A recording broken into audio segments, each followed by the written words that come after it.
Welcome to the last of our trips into football's Hall of Memories. This week, Mick Channon and Alan Ball have selected some real classics from the vaults. And who better to end the series than George Best and Rodney Marsh? Eastham and Book, a chase. Summerby against Smith, taking it away from Marsh, who had a go at his shirt. Here's Rodney Marsh. Good goal! George Best sold two dummies and now has made a chance for himself. His hat-trick! Mick, George Best, Rodney Marsh, two great names from the past, and I suspect two of the best entertainers and footballers we're ever going to see. Bestie, I think so, yeah. I mean, Bestie was the best I've ever seen. I mean, and wayward, I don't know. People call him that. I feel privileged that I played against him, who I still think is probably the best player that I've ever seen, or definitely ever played against. Yeah, I mean, all right. How long did he play for? I don't know. 6 or 7 years. I don't know. But I tell you, in that time, we saw one of the all-time greats. People are going to talk about him, you know, like they do Matthews. I mean, and that's how you sum up. Rodney Marsh was, yeah, he was an extraordinary player, a lot of flash. But I didn't think he was the player. I mean, George Best was a great, great player. I put him a thumbnail in front of Pele as the best I've ever played against. Georgie was, and again, he came up at the same time as me, Manchester United B team. I played for Blackpool B, A team. We played the A team and first team, and so on. And you could tell from then, even so early, that we used to play at the Cliff in Manchester, and they used to get like 2,000 watching, even when he was a boy. He was just something different, something special. And when he used to run at you with the ball, I mean, you just didn't know which way he was going. He had unbelievable balance. He was like a cat. He could just change his feet, change his mind, move his body. And he's twisting and turning. He was just, as I say, I'm very privileged to have been on the same pitch as him, played against him, and been on the winning team against him. As I say, just a thumbnail in front of Pele for being the greatest ever. Well, let's see George Best in action now against West Ham with Bobby Moore in defence. Former England skipper. And a good ball from Gowling for Willie Morgan. He's got O'Neill going outside him and three men inside. One is Law, playing it for Best. Best has made room for his left foot. George Best, these days, without a defender standing right on his heels, looking really the player we've always known him to be, but so rarely had the chance to see him being. A player given a yard of room who can be so deadly. That was a tremendous shot and a good save from Bobby Ferguson. Charlton waiting for the streamers to subside, and now he'll be able to take his corner. Sadler is up there at the near post. Good back header.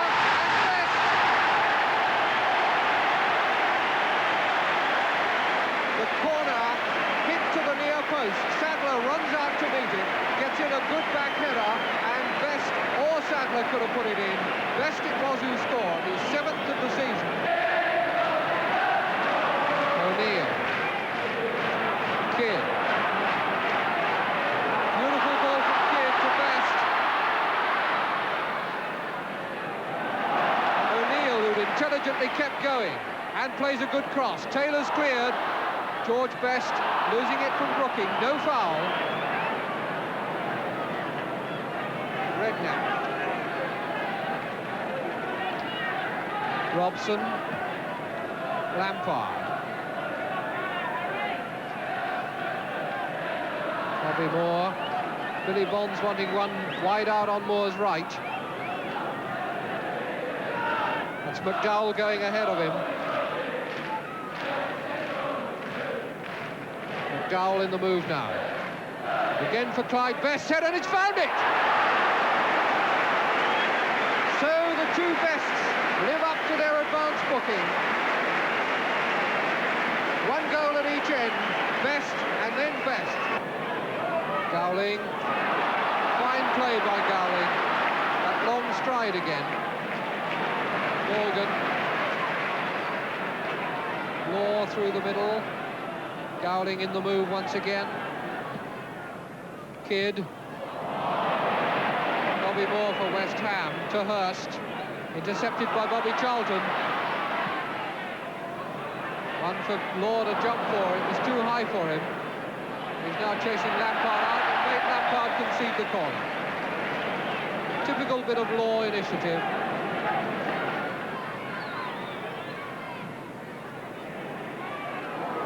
Tommy Taylor's header. George Best! This incredible ability that George Best has to turn. When the corner came over, it was Tommy Taylor's head that was underneath it. When it came down, Dennis Law seemed to get a forehead to it, but it was George Best pivoting on one foot and hitting the ball with the other, who slammed it in to make it 2-1 with 2.5 minutes to go to half-time. Dennis Law was at the near post. Bobby Moore scoops the ball up. Done out to Charlton. Gone after it himself. Now gives it to Charlton. And a good pass it was too. Oh, this looks lovely. Charlton nearly made it. And Bobby Charlton sets off on one of those runs with the ball coming down on his left foot. There's always thunder in the air. But if West Ham did the attacking in the first half, the second half, Manchester United have really been pulling out the stops. George Best swinging it in. Palmed down and cleared by Brooking, but that was a dangerous clearance by Ferguson. George Best in again. Touched off his toe by Robson. Redknapp to bring some relief to West Ham. Moore to McDowell. Bonds.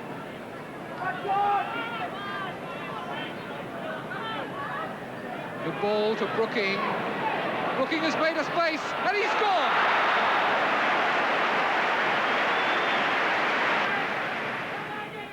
Kidd. Header again by Taylor. Bobby Charlton scrambling for the ball there, and Billy Bonds penalised.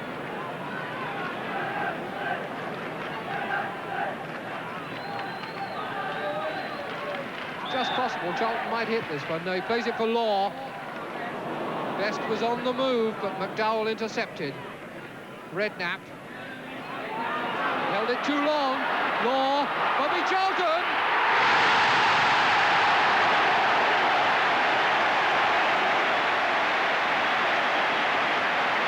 Now Dennis Law was standing there in an offside position, but I think we shall see that the ball was played back to him by a West Ham defender.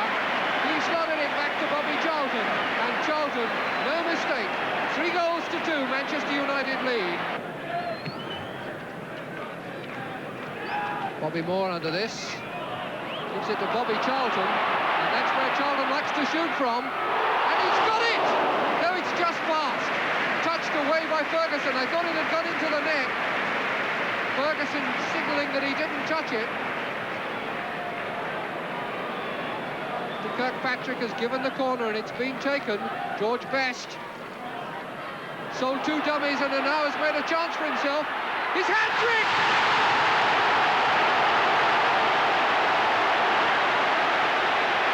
Bestie is the only player that I can think of, in the, that consistently took a game by the scruff of the neck. I mean, he would change a game, not only change a game, he would dominate a game. Now, not many players can do that. But he would do it week in, week out. And that's within a team.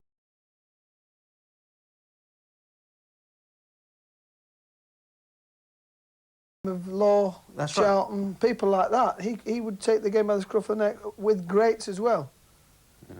Yeah. He was some player, George. And yet, would you say there's still a question mark over his memory? People still associate him with headlines maybe for the wrong reasons because of the drinking and the girlfriends and so on. And does that, for you, detract a little bit from his memory? Well, I mean, I think we've got to remember that we all when we all started off, the media coverage was very limited. There was no television, and during George Best's time and when we started, the whole game, all of a sudden, had tremendous exposure to press, television. And consequently, once that happens, you're going to get all the bad things as well. I mean, the likes of, you go back to Matthews and Finney and Lawton and all those, don't tell me that they didn't like a drink, or they didn't like a good time, they didn't have good times, but there wasn't the exposure of them. It was still happened. But, you know, for me, that's the difference. He was exposed to all this. We've all been exposed to it. I don't think it really, you know... But having said that, a great career, but could it have been even greater? If he'd have played for England. Ah, right. I mean, he would have been a superstar if he'd have played for England. Just a shame that an Irish boy, he didn't... You know, he played fantastic for Ireland, but he was playing teams on his own at the end of the day. You know, George, he started this superstar. He was the first one. The businessmen in Manchester, there's a lot of our friends there, they got hold of him, and all of a sudden he had boutiques. He had a nightclub. And they made a lot of money for themselves and a little bit of money for George. There wasn't such a thing as agents then. There wasn't such a thing as financial people then, at that particular time. And George they made him a big superstar. And consequently, all these things that then they were dragging him from one place to another to keep this bandwagon rolling, the George Best bandwagon rolling, inevitably got him this bit of bad press he was, because they made him a big star. It's a strange thing, you know. I mean, an ordinary lad from Belfast comes in and all this happens to him in a very short period of time. I'm not making excuses, don't get me wrong, but I mean, basically all he wanted to do was play football. And even when we've played in charity games, and he still loves to play, you know. You know, for me, what I knew of him, whenever I've seen him, he was a very hard trainer. All he wanted to do was play football. We come back to that. And we'll have another of football's great entertainers, Rodney Marsh, for you right after this break.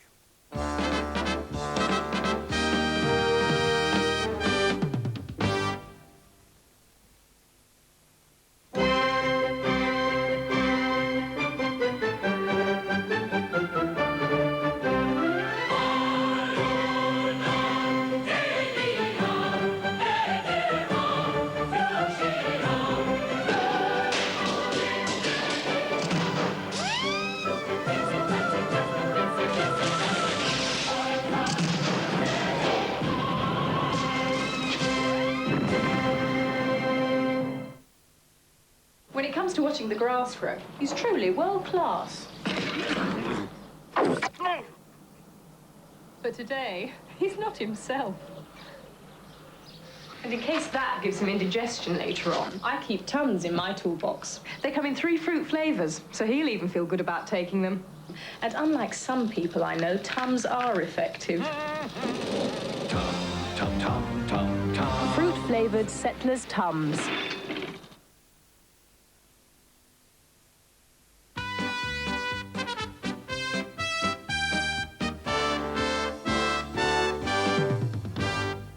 In just a while, we'll have George Best and Rodney Marsh in action together. First, though, it's Rodney solo, here for Queen's Park Rangers and Manchester City.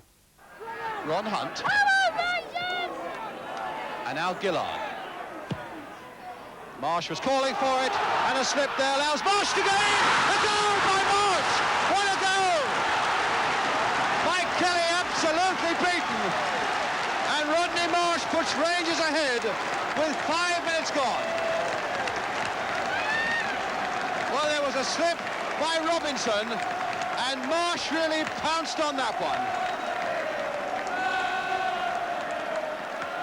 One for McCulloch to try and get under. Marsh now for Rangers. Played wide for Clement, what a good ball. A ricochet there, Marsh going in! Oh, against the bar! The header, and a save by Kelly! McCulloch straining to get underneath that one. A missed kick by Beard, but he couldn't quite get to it in time. And Hockey, and a corner. And now Mike Ferguson with a corner. Clement right up there, as you'll see. Marsh getting ahead to it. Oh, Rodney Marsh! A second goal to Marsh. And from the corner, Rodney Marsh getting above everybody else to flick that ball so beautifully wide of Kelly for his second goal, and Rangers as well.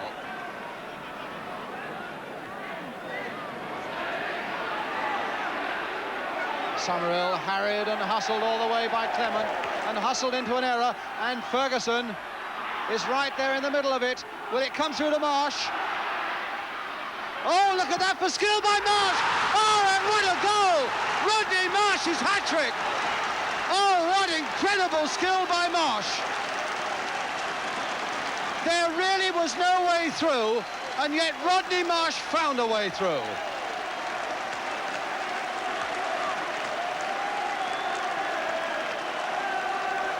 And certainly Eusebio, in that number 10 shirt, couldn't have done better than Marsh.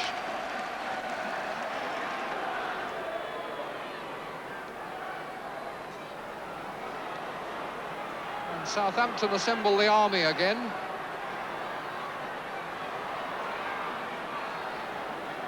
Five men in the wall, 5 other men in the box. Lee tried for the one that came off a fortnight ago against Ipswich, but here's Marsh.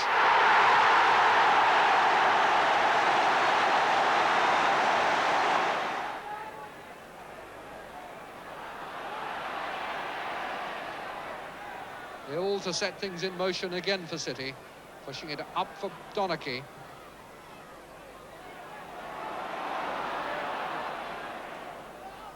Marsh. Good shot!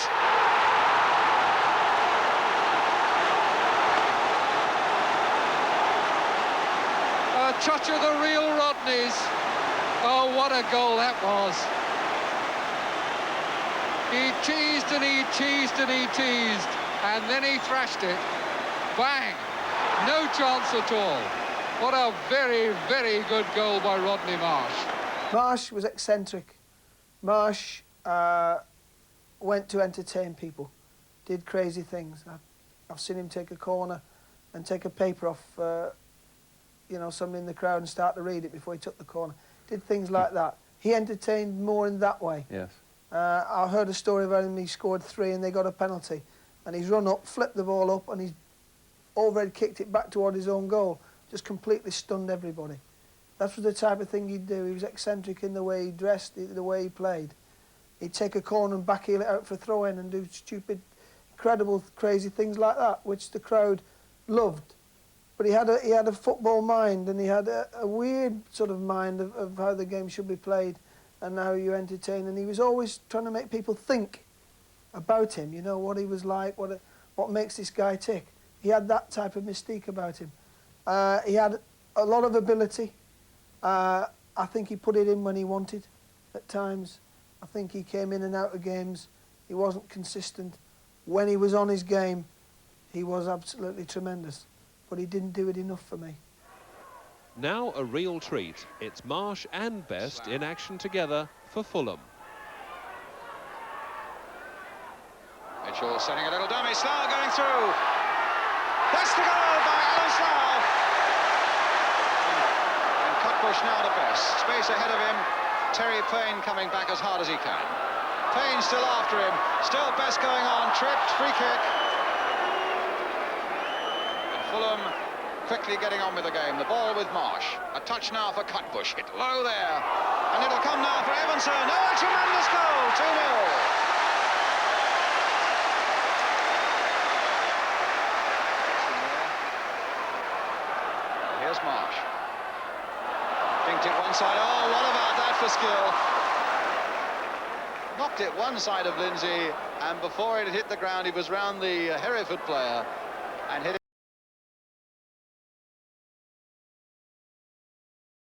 it on the half and enjoying every moment of it. Well, Bobby Campbell is a fellow who likes effort, but I think he enjoys a bit of skill as well, and he would have loved that bit of skill by Marsh. Now Davey. Look who's coming back. Slough covering well there for Fulham.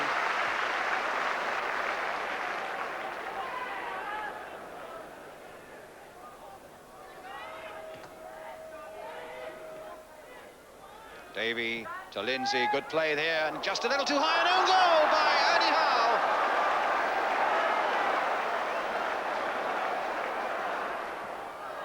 Best.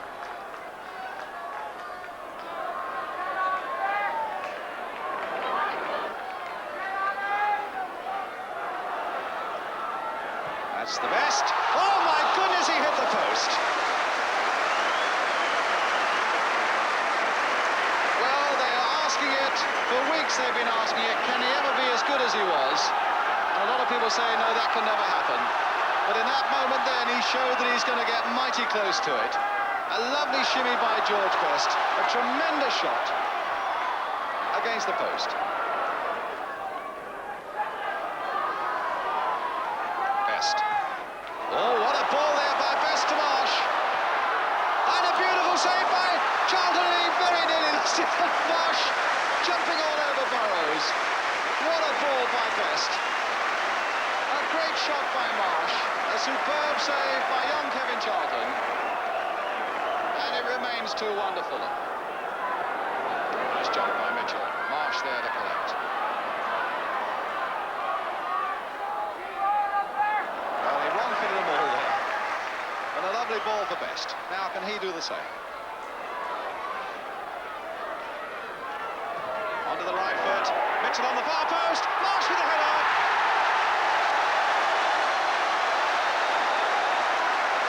A great shot there as Marsh and Best congratulate each other, and Slough joins in the celebrations.